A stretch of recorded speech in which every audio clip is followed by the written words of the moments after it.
Hi, I'm Lisa. Welcome to my glass studio. This is our design theory part 3. So I previously released 2 videos, design theory 1 and 2, and the topic is broad. So we're bringing it to you in a variety of different videos so we can really cover the topic in length and give you some really great information and forethought into your project construction.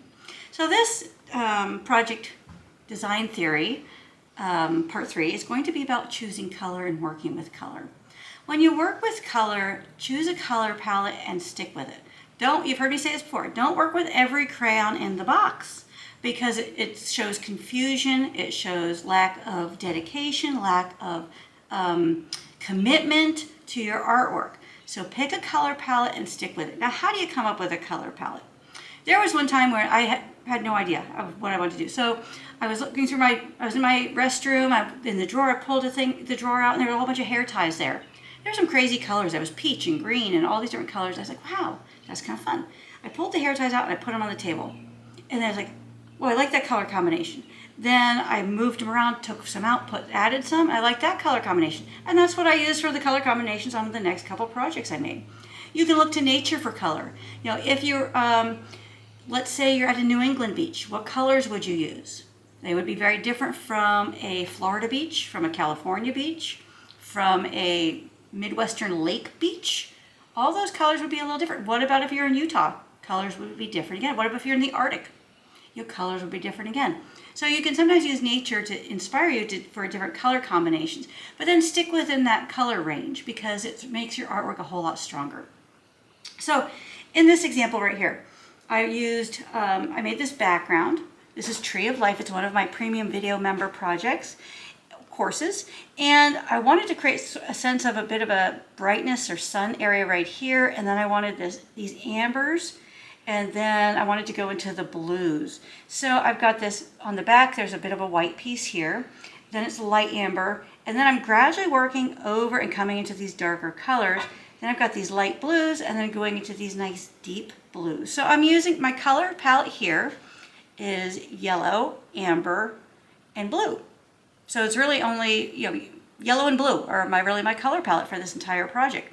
But I'm using them in combination with each other, using them in different tonal qualities, different shades, and different typed pieces. Like this root beer color kind of has some striation, it almost goes red, which red is really kind of close to yellow. And then when some of these pieces combine, I get a green, but that was a result of the pieces overlapping. So blue and yellow are my primary colors. There's not really any purple in here, except maybe in the tree. There's, I avoided greens except where it overlaps and it created it on its own. But I really, had a specific color combination I want to work with and stuck with it. So that's a great example there. This one, this has a variety of colors. It's basically orange, yellow, purple, and green. There's a little bit of aqua in here.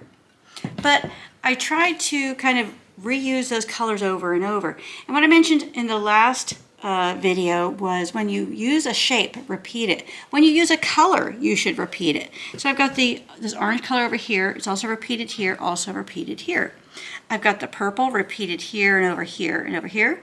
The green is here, here, and here. Now this is definitely abstract. There's not really much of a focal point there other than the wonderful play on color and the movement that the project has due to the way it was constructed. This piece is a free flow, and you can learn how to make it in my free flow, Go With The Flow video.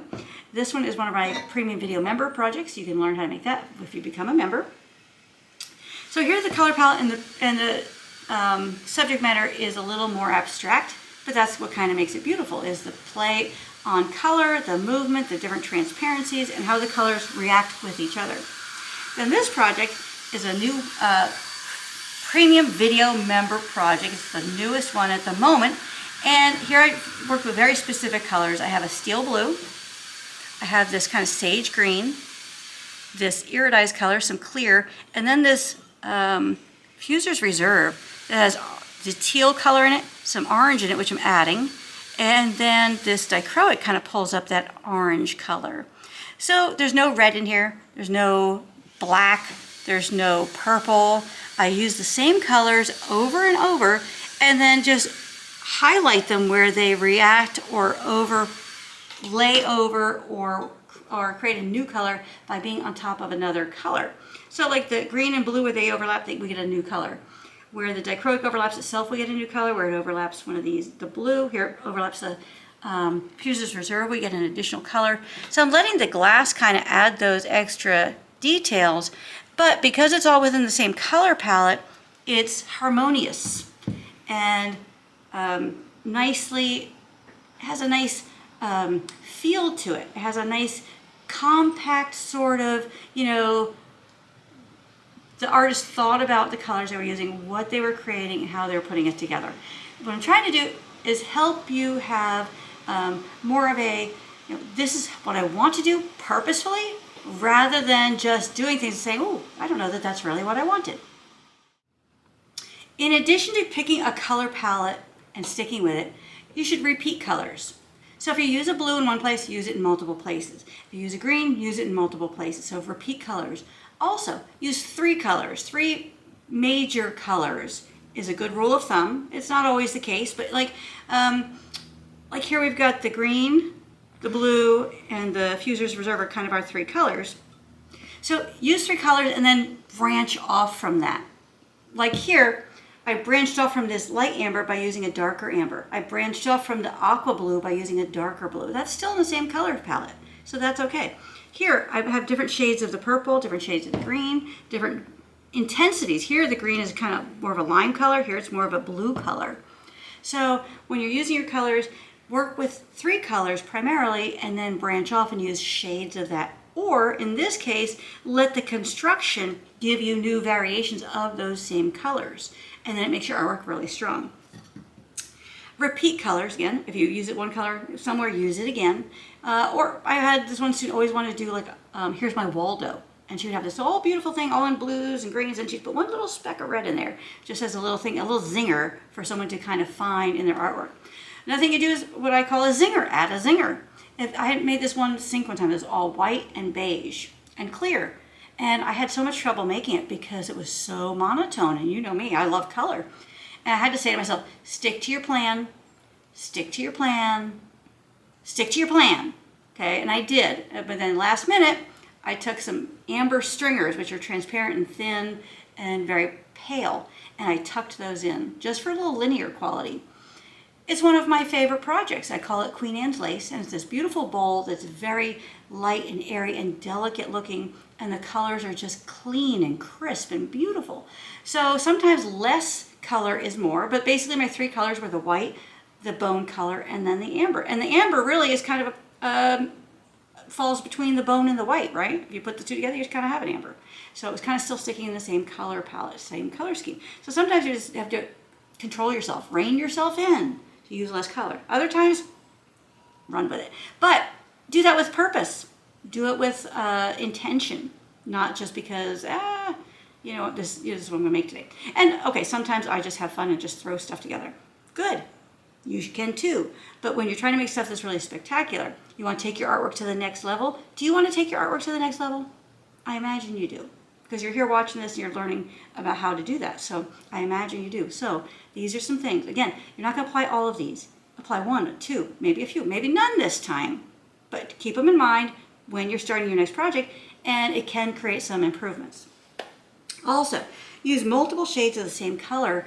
That will add depth, and it will add fullness to your work, and it will make it more interesting. So it'll also create more of a mood and add movement. Like here where the amber is very light, it moves a certain way, and then it branches out to the medium amber and into the light blues and then into the dark blues. It creates movement, visual movement. So your eye moves around the artwork.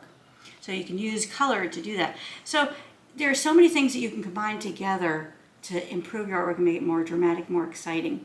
And these are tiny little things. You're out there in your studio anyway, you're having a good time, you're putting in the time, you're putting in the effort, you're putting in the cost, the financial, effort that you're putting in. So add a few of these little things to it and make it even more exciting. And then you'll find yourself out there singing and having a great time, and dinner won't get cooked and laundry will go unmade and unwashed, and so what? Get out there in your studio and have a good time. Anyway, hope you enjoyed this. I hope you find it helpful. Again, this is part 3. There's part 1 and 2 are already out. Part 4 is coming up. Not going to tell you what's in there. You have to wait and see. But I want to thank you for joining us today. And if you enjoyed this, please follow. Then you'll know when the next video comes out. Please comment, like, subscribe, share. We love it when you do all that. And become a premium video member. We would love to have you. We have new courses coming out all the time. Full-length project video courses with printable pattern ebook, firing guides, patterns, color images, everything you need to complete those projects. Plus, you have access to a whole bunch of projects right off the bat with different techniques, different methods of assembly. Sometimes I show you how to cut glass. Sometimes I show you how to assemble things differently.